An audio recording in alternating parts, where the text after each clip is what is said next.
కృపగల దేవుని నామములో శుభములు పలుకుతూ ఈ దినాన బంగారు పెరగలో కొన్ని ప్రాముఖ్యమైనటువంటి బ- అంశాలను మనం చెప్పుకుంటూ ప్రత్యేకంగా ఈ దినము సందేశంలో క్రిస్మస్ కాలంలో మరి కాలము పరిపూర్ణమైనప్పుడు అనే మాటను బట్టి మరి ఆది కాండంలో మొదలుకొని మరి మత్తయి మొదటి అధ్యాయంలో అబ్రహాము కుమారుడు దావీదు కుమారుడు అని ఎందుకు వచ్చింది అని ఒక భక్తురాలు వివరంగా చెప్పిన విషయాలను సేకరించిన అనుభవం. అంతేకాదు మరి సమాధానకరుడైన కర్త అయినటువంటి యేసు ఔన్నత్యాన్ని క్రిస్మస్ తలంపులతో మీకు ఈరోజు చెప్పాలని కోరుకుంటున్నానండి. ఈ ఈ నెలంతా క్రిస్మస్ ధ్యానాల్లోనే ఉంటున్నాం కదా! ఆ మాటలు మనకి చాలా చాలా ఆత్మీయంగా ఉజ్జీవాన్ని, సంతోషాన్ని కలిగిస్తాయి. మరి మన గద్దింపైతే గుణాన్ని మారుస్తుంది. ప్రార్థన ప్రవర్తన మారుస్తుంది. స్థితిని మారుస్తుంది. నీతి నడక మారుస్తుంది. యథార్థత యేసు యొద్దకు చేరుస్తుంది అనే మాట ఎప్పుడు నేను చెప్తూనే ఉంటాను. ఈ అనుభవంలో ఇంకా చాలా చాలా చక్కటి తలంపులు ఉన్నాయి భక్తులు చెప్పిన మాటలు. మనం ఎంతటి ఉపద్రవంలో ఉన్నా సరే దేవుని వైపు తిరిగితే తక్షణమే ఆయన మన ప్రార్థనలు ఆలకిస్తారు. ఆయన కృప చూపిస్తారు అని సిహెచ్ మకింతోష్ అని ఆయన చెప్పారు. అయితే దేవుని చిత్తానుసారంగా ఆయన సమయంలో దేవుడు తలుపు తెరుస్తాడు. మనం తలిచినప్పుడు కాదు అని కూడా ఆయన భక్తుడు అన్నాడు.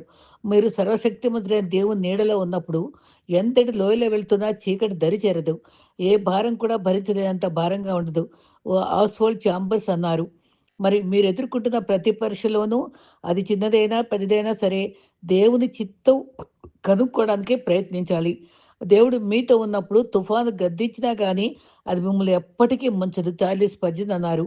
మరి మనలో నమ్మకం పెంచేది ఆశ మాత్రమే. అది ప్రయత్నాలకు ఉత్సాహం కలిగిస్తుంది. అది మనకు ఆశలోనే కష్టాలను ఎదుర్కొంటాం. మరి మన మనోధైర్యాన్ని దేవుడు మనకిచ్చే దానికి వెలకట్టలేనంత బలము. గతమటకు గతం ఒక గుణపాఠం. మరి వర్తమానము మరి చెప్పాలంటే అది మనకొక పాఠాన్ని ఇస్తుంది. ఒక అవకాశం ఇస్తుంది. భవిష్యత్తు అనేది ఒక వరమట. మనిషి ఇబ్బందుల్లో పడే 2 సందర్భాలు డబ్బులు లేనప్పుడు, మాటల్లో పొదుపు లేనప్పుడు ఇబ్బందుల్లో పడతాం. అది జాగ్రత్త పడుకోవాలి. మనం జాగ్రత్త పడాలి. బాగా కోరేవాడు కోపగిస్తాడు. మోసగాడు నవ్వుతూ చుట్టూ తిరుగుతాడు. సూటిగా చెప్పేవాడు శత్రువు అవుతాడు. మాయమాటలు చెప్పేవాళ్ళు ఎక్కువయ్యారు. ఇంకా నిజాయితీగా ఉండేవాళ్ళు దేవుని బిడ్డలు మాత్రమే అని దేవుని చిత్తానుసారంగా మనం దేవుణ్ణి అడిగి మనం ప్రతి చిన్న విషయంలో జాగ్రత్తగా మాట్లాడటం, ప్రవర్తించటం అలవాటు చేసుకోవాలి. జీవితంలో బోలెడన్ని సంబంధాలు అక్కర్లేదు. ఉన్న కొద్ది సంబంధాల్లో జీవం ఉంటే చాలు. జీవం లేని ఎన్ని బంధాలున్నా ఒకటే. మరి మన హ్మ్, మంచితనము, ప్రేమ, నమ్మకము, స్వచ్ఛమైన స్నేహము, అభిమానము ఇతరుల నుండి ఆశించే ముందు అవి మన నుండే రావాలి అని గుర్తుపెట్టుకోవాలి. మనమే ముందు అలవరుచుకోవాలి. ఈ చిన్న విషయాల్ని మనం మనసులో ఉంచుకుంటూ మరి చాలా చక్కటి మరి సందేశాన్ని మనం విందాం. మరి మనం చెప్పుకున్న రీతిగా గతంలో అందరూ కూడా భక్తులు కూడా ఈ మాటను చాలా స్పష్టంగా చెప్తూనే ఉంటున్నారు. ఏంటంటే కాలం పరిపూర్ణమైనప్పుడు మరి దేవుడు తన కుమారుని పంపించాడు. మరి కన్య గర్భవతిగా ఉన్నప్పుడు తన కన్య ద్వారా కుమారుని పంపాడని కూడా మనం చెప్పుకున్నాం. అక్కడ కాలం పరిపూర్ణం అంటే ఏంటి? అక్కడ ఎలా పరిపూర్ణం అవుతుంది? ఎవరి ద్వారా అవుతుంది? మరి అబ్రహాము కుమారుడు, దావీదు కుమారుడు అనే మాట వెనక ఉండే ఆంతర్యం ఏంటి అని మనం ఒకసారి గమనించుకుంటే, ఆయన పంపబడిన కుమారుడే కదా! తండ్రి పంపగా ఆ కుమారుడొచ్చాడు. కాలం పరిపూర్ణమైనప్పుడే పంపాడు. మనకు బహుమతిగా ఇచ్చాడు. మరి కాలం పరిపూర్ణమైనప్పుడు ఆ టైంలో ఏం జరిగింది? మరి ఆదికాండం 18:21లో చూస్తే సొదొమ గొమొర్రాలో కా పరిపూర్ణంగా వాళ్ళ పాపంలో నిండి పండిపోయారు కాబట్టి, ఆయన వారిని అందరినీ కూడా నాశనం చేసి ఆ కుటుంబాన్ని, లోతు కుటుంబాన్ని రక్షించడం జరుగుతుంది. ఆ పాపంలో పరిపూర్ణమైనప్పుడు అక్కడ కూడా శిక్ష ఉంటుంది. కాలము మంచిగా పరిపూర్ణమైనప్పుడు ఒక విలువైన అనుభవం కూడా వస్తుంది. ఎఫెసీ 4:13లో పరిశుద్ధులు సంపూర్ణులగుట మారాలి. అలా మారాలంటే పాపంలో పరిపూర్ణంగా ఉన్నప్పుడు శిక్ష, నీతిలో పరిపూర్ణంగా ఉంటే బహుమానము. అది గుర్తుపెట్టుకోవాలి మనం. మరి క్రీస్తు ఈ లోకానికొచ్చారు. కడపటి ఆదాముగా. ఆదాము తర్వాత కొన్ని వేల సంవత్సరాల తర్వాత ఎందుకు ఇంత ఆలస్యంగా వచ్చారని, కానీ టైము, కాలము పరిపూర్ణం కావాలి. అది కూడా దానికొక చక్కటి మాట ఉందండి. అపోస్తలుల కార్యం 3:21లో అన్నిటికీ కుదురుబాటు కాలమట. అది ఎంత కుదురుబాటు ఎంత మంచి మాట అండి ఇది. ఆ కాలం వచ్చిందని ప్రవక్తల ద్వారా చెప్పించారు కూడా అది. ఆ రకంగా మరి కుదురుబాటు కాలము రావాలని కనిపెట్టారు. ప్రవక్తల మాటలన్నీ నెరవేరినాయి. అంతవరకు క్రీస్తు పరలోకవాసిగానే ఉండుట అవశ్యము అని కూడా బైబిల్‌లో రాయబడింది. అప్పటి వరకు క్రీస్తు తండ్రి కుడిపార్శ్వన కూర్చునే ఉన్నాడు. ఆదికాండం ఇక్కడ మనకు అస్సలు సత్యం బయలుపడుతుందండి. ఆదికాండం 12:1 అబ్రాహాము, "నువ్వు లేచి నీ దేశమైన తండ్రి ఇంట్లో నుంచి వెళ్ళు. లేచి నిన్ను నీ నామమును గొప్ప చేస్తాను. భూమి మీద సమస్త వంశములు ఆశీర్వదించబడును." వంశం అంటే ఆళ్ళ కొడుకు ఇస్సాకు, యాకోబేనా? సమస్త అన్నాడక్కడ. అక్కడ అర్థం చూడండి. సమస్త వంశములు ఆశీర్వదించబడాలంటే అబ్రాహాం కుమారుడిగా క్రీస్తు జన్మిస్తేనే సమస్త వంశాలకి లోకమంతటి కొరకు ఆయన రక్షించాడు. లోకమంతటిని ప్రేమించాడు. లోకమంతటి కొరకు శిలువ మరణం పొందాడు. కాబట్టి ఇక్కడ మాటలో సమస్త వంశములకు సహాయం చేయగలిగిన గొప్ప కుమారుడెవరు? క్రీస్తు. అందుకని అబ్రహాం కుమారుడని పేరు పెట్టబడ్డాడండి. వివేకం కలిగి వెతికేవారు ఉన్నారా లేరని, అబ్రహాము నిజ దేవుడు ఎవరని విగ్రహాలు అమ్ముకునేవాడు. అప్పుడు వెతుక్కోవడం గమనించాడట దేవుడు. ఆ వెతుకులాటలో ఆయన్ని ప్రేమించేశాడు. అందుకనే "నీవు నా స్నేహితుడు" అనేసాడు. ఆ దేవుడు ఎవరు? ఆ నక్షత్రాలు సృష్టించింది ఎవరు అని రాత్రిపూట అలా నక్షత్రాలు చూసుకుంటూ అబ్రహాము ఆలోచించుకుంటూ కనబడే దేవుడిని ప్రార్థించుకునేవాడటండి. దేవుడికి అది ఇష్టపడ్డాడు. అందుకే అంత దగ్గరయ్యాడు.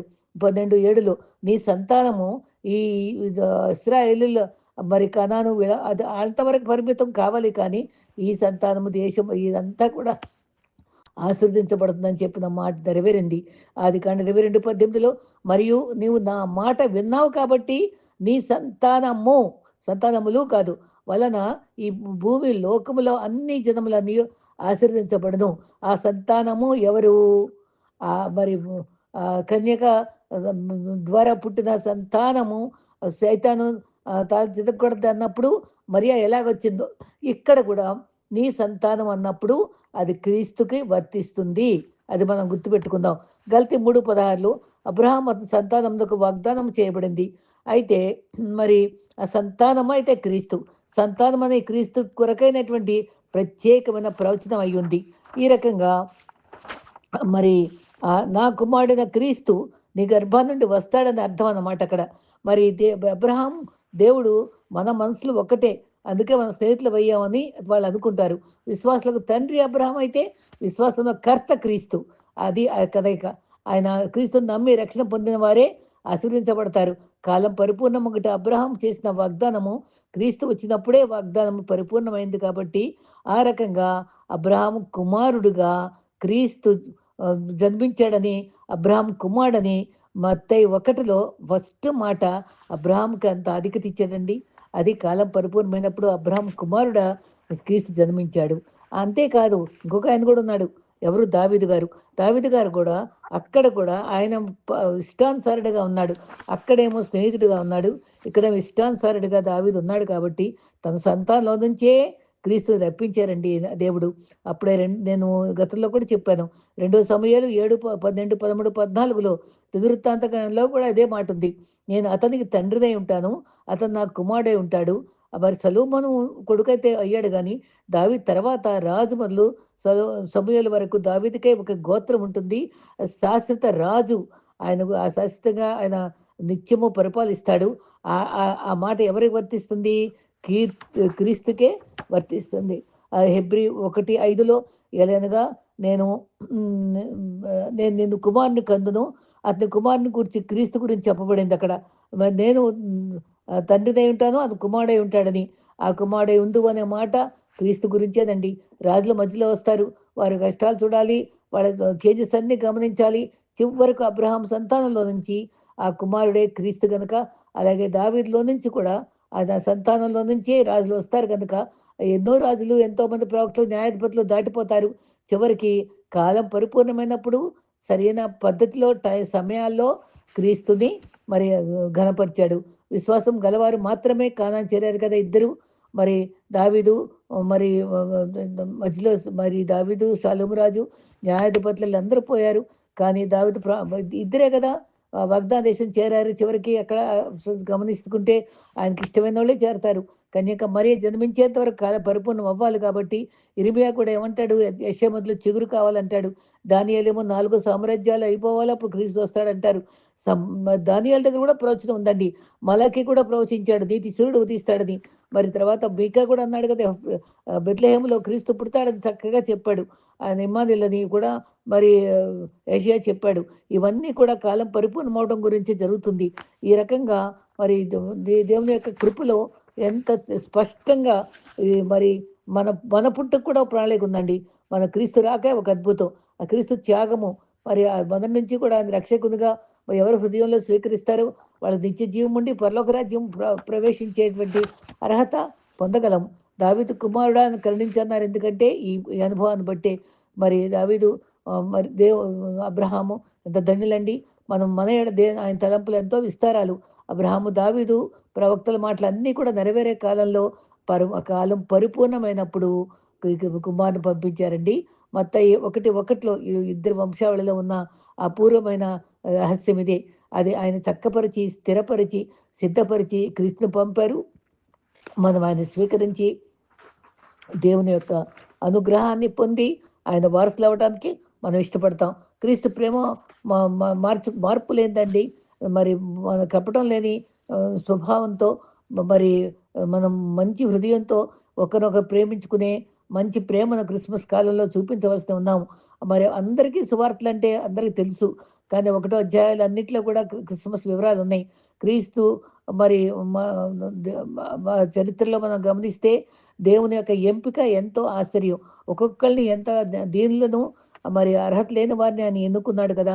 లూకా 1:38లో. అందుకని నిజంగా మరి మరియను తలంచుకుంటే ఎంత తగ్గింపుతో మాట్లాడద్దండి. ప్రభు దాసురాలను నీ మాట చొప్పున జరుగును గాక.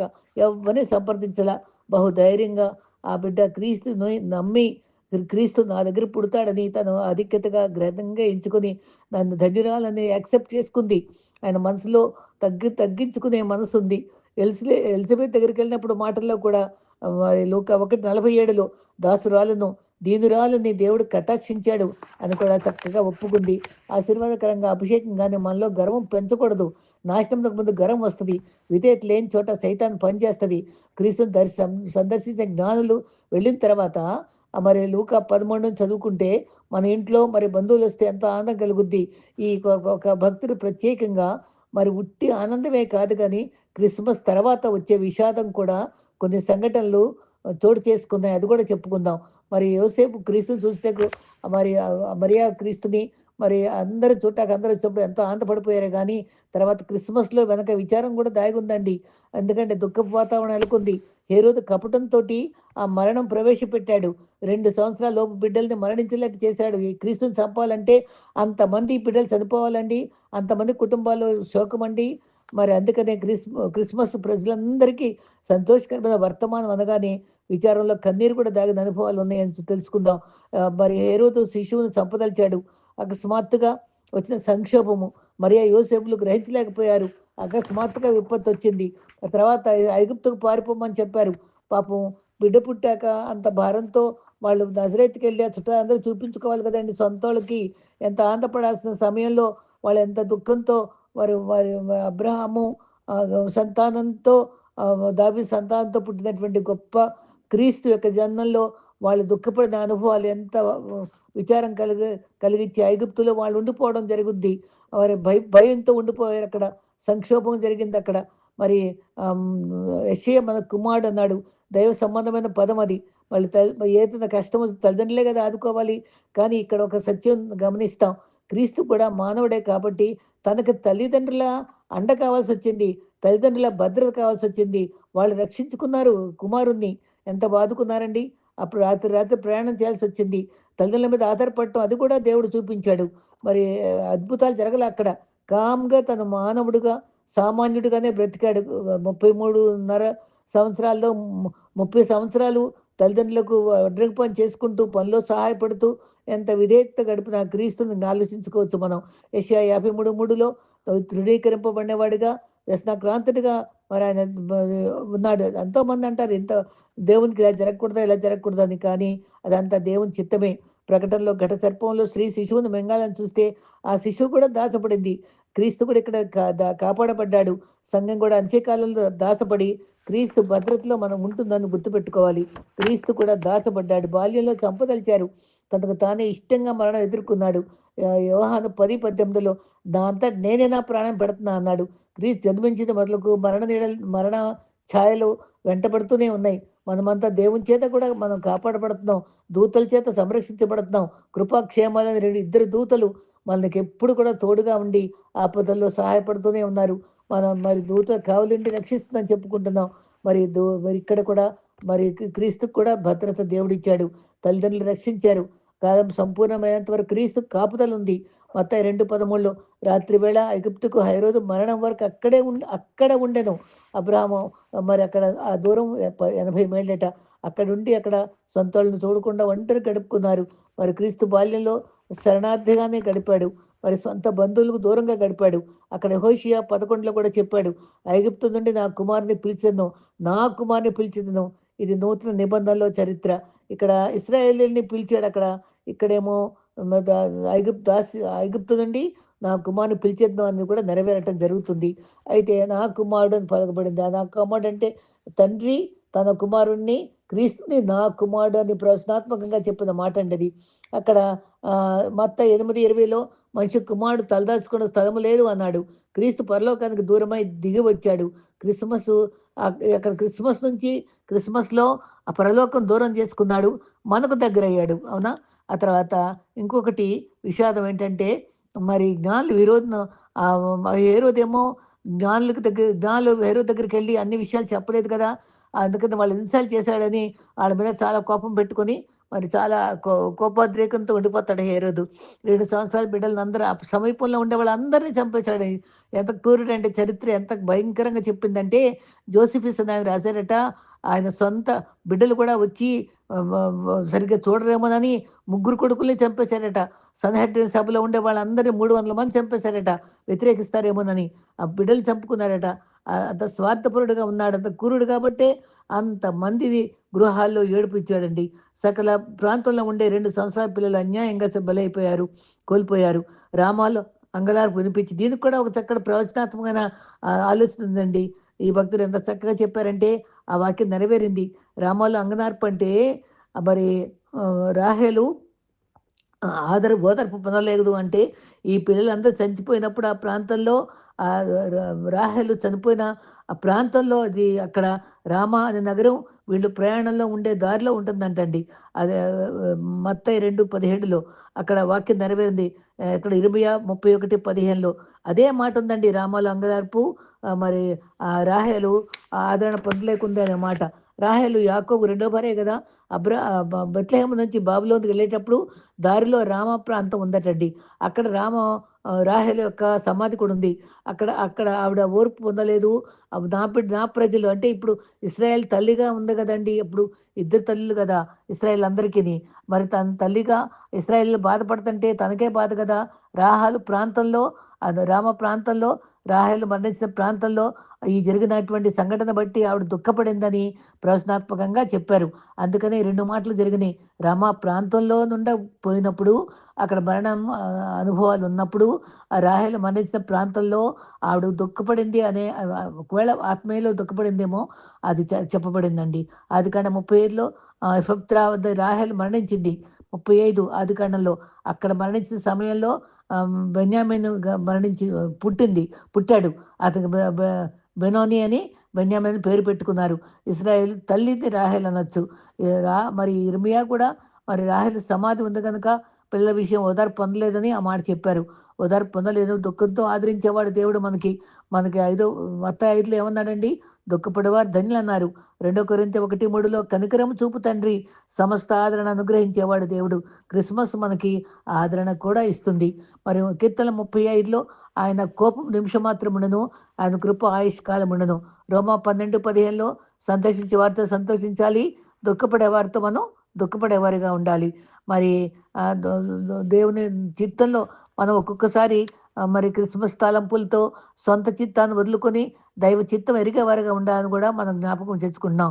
ఏదో మనలో పాపంలో పడిపోయినటువంటి మనం కోల్పోయినటువంటి సత్సంబంధాన్ని క్రీస్తు ద్వారా మరి దేవుడు మనకి మళ్ళా ఆయన రక్తం ద్వారా మనకు ఆయన వారసులుగా చేసి ఆయన రాజ్యంలో పరలోక వారసులుగా చేయుటకు మనిషిగా రావడమే క్రిస్మస్.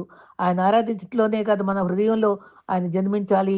ఆయన అద్భుతంగా ఆరాధించుకోవాలి ఆత్మతో, సత్యంతో. దేవుడు పిలిపిస్తాడు కానీ బలవంత పెట్టడు. ఆయన అంగీకరించిన వారికి వారి హృదయంలోకి వచ్చేస్తాడు. మరియమ్మ గర్భమందు దేవుని కుమారుడైన క్రీస్తు పరిశుద్ధాత్మ ద్వారా ఆరోగ్యవంతంగా ఎదిగాడు కదా! అలాగే మనం కూడా మనలో ఉండే పరిశుద్ధాత్మ ఎదగాలి. ఆత్మలో అభివృద్ధి పొందాలి. మనం మరుగుజ్జులాగా ఆత్మీయంగా ఉండకూడదు. మనం ఆత్మీయంగా ఎదగాలి. మరి మనం దయలో, మనుషుల దయలో ఎదిగినట్టుగా మనం కూడా ఆత్మీయ అనుభవంలో కూడా ఎదగాలి. మనం దేవుడుకి మనకిని అడ్డుతెరలు తొలగించాడు. మనిషికి అడ్డుతెరలు కూడా తొలగించడానికి మనం ప్రయాసపడాలి. వ్యక్తిగతంగా దేవుని చిత్తం నెరవేర్చేవారిగా ఉండాలి. పరిపూర్ణ పరిశుద్ధతతో జీవించాలి. మరి సహోదరులను పిలిచాడాయన. క్రీస్తు మనల్ని స్నేహితుడిని పిలిచాడు. ఆయన రక్తం ద్వారా మనం వారసులం అయ్యాం కదా! దేవుని ప్రేమించి ఆయన తత్వం మనకు రావాలి. మరి దేవు సమూయేలు సారీ దావీదు కుమారుడు ఆహ్, సొలొమోను కొడుకు రెహబాము దేవునికి విరోధంగా జీవించాడు. సొంత చిత్తంతో ఉన్నాడు. తను నాశనం అయిపోయి తను 12 గోత్రాలు చీల్చబడ్డాయి. అటువంటి వ్యర్థమైన జీవితం అయినప్పటికిని కొన్ని తరాల తర్వాత కొందరు మంచి రాజులు కూడా ఉన్నారు. వాళ్ళందరిని మించినటువంటి రారాజు క్రీస్తు రాజ్యం రాబోతుంది. ఆ రాజ్యానికి అంతము లేదు. దేవుడు మనిషిగా జన్మించడం అద్భుతం. మనం మారుట కూడా అద్భుతమే. కన్యక మరియగా జన్మించడం అద్భుతం. క్రిస్మస్ అది గ్రీక్ పదం నుంచి వచ్చిందంటారు. క్రైస్ట్ మాస్, క్రీస్తు యొక్క ఆరాధన. మనం క్రీస్తు పండుగ కాదది. క్రీస్తు పూజించడం లేదా ఆరాధించుట. క్రీస్తు పుట్టుక కాదు. మనం ఆరాధించేటువంటి పండుగది. మనం గనపరుచుకునే పండుగ. మన సైతాన్ శక్తులు జయించినందుకు ఆయన ఆరాధించాలి. మనకి అడ్వెంట్‌లో 4 అనుభవాలుంటాయి. 4 క్యాండిల్స్ వెలిగిస్తారండి. Love, hope, peace, joy. నిరీక్షణ, శాంతి, ప్రేమ, సంతోషము. ఇయన్నీ వారం వారం మనం 2 వారాలు అయిపోయింది. మూడో వారంలోకొచ్చాం. 4 వారాలు ఏంటంటే క్రిస్మస్ వస్తది. ఈ 4 ఒక్కొక్క వారం ధ్యానించుకుంటూ మన హృదయాలను సిద్ధపరచుకోవాలి. మరి మనలో సమాధానం ఉందా లేదా గమనించుకోవాలి. ఇది ఈ చివరి భాగంలో క్రీస్తు సమాధానకర్త అనేటువంటి అంశం మనం డీప్‌గా ధ్యానిద్దాం. క్రిస్మస్‌లో సమాధానము మనకుందా లేదా అని ప్రశ్నించుకోవాలి. క్రీస్తు రాకడలో మనం నిందారహితులుగా జీవించాలంటే దేవునితో మన సమాధానము, మనిషితో మనం సమాధానమై ఉండాలి. ఆ సమాధానం ఇవ్వడానికే దేవుడు మనకొచ్చాడు. మరి కానీ ఏది అడ్డుగా ఉంది? మనకి పవిత్రంగా ఉండటానికి యెషయా 59, 1, 2లో రక్షింపబడక ఉండటానికి ఆయన హస్తం కృషి కాలేదు, చెవులు మందం కాలేదు. ఏ అడ్డుగున్నయి? మన అపరాధములు అడ్డుగా ఉన్నాయి. అపరాధం తొలగించాలంటే క్రీస్తు రక్తం కావాలి. మన దోషాలు పోవాలంటే మరి ఆయన సమాధానం మనలోకి రావాలి. మన పాపం పరిహరింపబడాలంటే మన మన పాపాలన్నీ ఆయన రక్తంతో కడగబడటానికి ఆయన్ని వేడుకొని పశ్చాత్తాపడాలి. దేవుడు మనిషికి దగ్గర కావాలంటే ఎవరో ఒకళ్ళు రావాలి మనకి. ఆయనే మధ్యవర్తి. ఆయన మనకు కనెక్ట్ అవుతున్నాడు. దేవునికి మనకి మధ్య క్రీస్తే ఒక్కరే మధ్యవర్తి. 1 తిమోతి 2:5లో చక్కగా రాశారు. దేవుడు ఒక్కడే మానవునికి నరుడికి దేవునికి మధ్యవర్తి ఒక్కడే. ఆయనే యేసుక్రీస్తు నరుడు. మరి మనిషి దేవునితో కలపాలి. మధ్యవర్తి అయిన క్రీస్తు శ్రమ పడితేనే సంధి చేయగలడు. అట్టి బాధ్యత అందరూ తీసుకోలేరు. క్రీస్తు జనన సమయంలో మరి అక్కడ క్రీస్తు లూకా 2లో వెంటనే పరలోకంలో సైన్య సమూహం దూతలతో ఉండి సర్వోన్నతమైన స్థలమైన దేవునికి మహిమయు ఆయనకి ఇష్టులైన మనుషులకు భూమి మీద సమాధానం కలుగుగాక అన్నారు. ఇష్టులైన మనుషులు అక్కడ మాట గుర్తుపెట్టుకోవాలి మనం. దేవునికి ఇష్టలైన వారి భూమిపై సమాధానం. కొందరికి సమాధానం కొందరికే ఇష్టలైన వారికే మనకు సమాధానం. ఇష్టం కాని వారికి కాదు. సమాధానం లేని వారిగా లేకపోతే మనకి ఇష్టలుగా ఉండలేం కదే! సమాధానం వెతికి వెంటాడాలి. ఆయనకి ఇష్టలైన వారికే సమాధానం. ఆయనకి ఇష్టలుగానే ఉండాలి. ప్రతి వ్యక్తి ముందుగా దేవునికి ఇష్టలుగా ఉండాలి. అప్పుడే మనం ఇతరులతో మనం సమాధానంగా ఉండగలం. మరి అలా లేని వారందరూ నశించిపోయారండి. అరణ్యంలోనే నశించిపోయారు. 1 కొరింథీ 10:5లో అయితే వారిలో అనగా ఇశ్రాయేలీయుల్లో ఎక్కువ మంది దేవునికి ఇష్టలుగా ఉండలేకపోయిరి. వారి ప్రయత్నాల్లో దేవుని వారి సంతోషపెట్టక పతనమైపోయారు. కానీ సంతోషపెట్టేవారు ఇష్టలుగా జీవించేవాళ్ళు కొందరు మాత్రమే మరి కానాను చేరుకోగలిగారు గదా!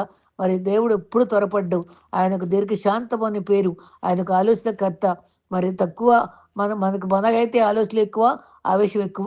ఆలోచన తక్కువ అని ఆలోచన ఎక్కువ. కాబట్టి మనం మారాలి. మనం మారుమనసు పొందాలని దేవుడు కనిపెడుతూ చేతులు చాచి రమ్మంటున్నాడు. ఆయనకి ఇష్టడివైతే మంచి సమాధానంతో ఆశీర్వాదాలు దాచుంచుతాడు. ప్రపంచంలో దేవునితో సమాధానం కలిగిన సమయం క్రీస్తు శిలువ కార్యం ద్వారా సఫలమైంది కదా! రోమా 4లో చివరి వచనంలో మన అపరాధముల నిమిత్తము క్రీస్తు అప్పగింపబడ్డాడు. అపరాధిని యేసయ్యా అని మాటికి మాటికి పాడతాం. ఎన్నిసార్లు పశ్చాత్తాపపడతాం. ఆయనతో రక్షించబడిన తర్వాత ఆత్మలో ఎదగాలి, ఆత్మలో ఉజ్జీవపడాలి. నీతిమంతులుగా తీర్చబట్టకు లేపబడ్డాం. రక్షణ విలువైంది. రక్షణ గొప్ప బహుమానం మనకిచ్చాడండి. ఎవ్వరు ఇవ్వలేనిది, కొనలేనిది, మారని మారని క్రీస్తు ప్రేమ. ఇంత గొప్ప రక్షణ ఇంత నిర్లక్ష్యం చేస్తే ఎలా తప్పించుకుంటాము? ఇంత గొప్ప రక్షణని మనము గౌరవంగా కాపాడుకోవాలి. క్రీస్తు మనకిచ్చింది ఆత్మరక్షణ, గొప్ప రక్షణ. ఎలా వచ్చింది? ప్రియకుమారుని యొక్క రక్తము కార్చుట వల్ల లభించింది. రక్షణ ఎంతో గొప్పది. అది ఎలా తప్పించుకోలేము. ఆయన మరి పాపం నుంచి విడుదల చేసేది క్రీస్తు రక్తమని నమ్మాలి. ఆ రక్షణ తృణీకరిస్తే ఆ శిక్ష చాలా భయంకరమైంది. నోవా టైంలో ఆ ఒక్క కుటుంబం తప్ప మొత్తం ఎంతమంది చచ్చిపోయారంటే మనం ఊహించగలమా? అందరూ నీటిమయమైపోయారు. అలాగే మనం దేవునిలో లేకపోతే అలాగే నశిస్తామని భయపడాలి. మరి ఆ రోజుల్లో ఫిలిస్తీన్లకు సంసోను రక్షణ ఇచ్చాడు. యెఫ్తా వల్ల అమోరీయుల మీద నుంచి రక్షణ వచ్చింది. గిద్యోను వల్ల మిద్యానీయులకు రక్షణ వచ్చింది. అందరూ మరణించిపోయారు గానీ, క్రీస్తు ద్వారా వచ్చిన రక్షణ శాశ్వతమైంది. అది శారీరకమైనది కాదు. క్రీస్తు ఇచ్చిన రక్షణ ఆత్మీయమైనది. అది నిత్యజీవం ఇచ్చేది. పరలోక వారసులను చేసేది. అది కలకాలము మనం క్రీస్తు సన్నిధిలో మనం స్తుతిస్తూ ఉంటాం. ఆ రక్షణ కొరకే మనము మన గొప్ప రక్షణ స్వీకరించి, మన ఆత్మలో ఎదిగి, ఆయన రక్షణ మార్గంలో చేపట్టుకుని, ఆయన అంతవరకు నమ్మకంగా ఉండటానికి ప్రయత్నించాలి. అందుకోసమే ఈ క్రిస్మస్ ఆనందంలో పాల్పొంది, అంత గొప్ప పరలోక భాగ్యం రాబోతున్న మనకి అనే నిరీక్షణతో క్రిస్మస్ టైంలో సంతోషంగా ఆరాధించుకుందాం. దేవుడు మన వారి గొప్ప రక్షణ గొప్పది. మనమెన్నడూ శిక్ష తప్పించుకోలేమని గుర్తుపెట్టుకోవాలి. మోషే మరి యెషయా చెప్పినట్లు కుమారుడున్నాడు, రాజ్యభారం ఉంది. ఆశ్చర్యకరుడు, ఆలోచనకర్త, బలవంతుడు, నిత్యుడగు తండ్రి. చివరి ఏ మాట ఉంది? సమాధానకర్త. ఆయన సమాధానం ఇచ్చే దేవుడు. ఎఫెసీ 2:11 శరీర విషయములో అన్యజనులు ఉన్నారు వీళ్ళు. అన్యజనులు, యూదులు. వీళ్ళందరూ కూడా క్రీస్తు రక్తం అనుభవించిన తర్వాత ఆ శక్తిని పొంది అందరూ ఏకమైపోయారు. అన్యజనులేంటి అందరికి కూడా మరి ఎన్ని సంఘాలు స్థాపించాడండి పౌలు. మరి ఎఫెసులో 3.5 సంవత్సరాలుండి అర్థమై దేవాలయ విగ్రహారాధికులు అందరిని మార్చేశాడు. ఆయన చంపాలని చూశాడు. నేను నాటకశాల కూడా నేను చూశాను. పారిపోయిన నాటకశాల. అక్కడ అర్థమయ్యే శిథిలాలు కూడా అక్కడున్నాయి. ఇంకా అంత సత్యం అంటే బైబిలు.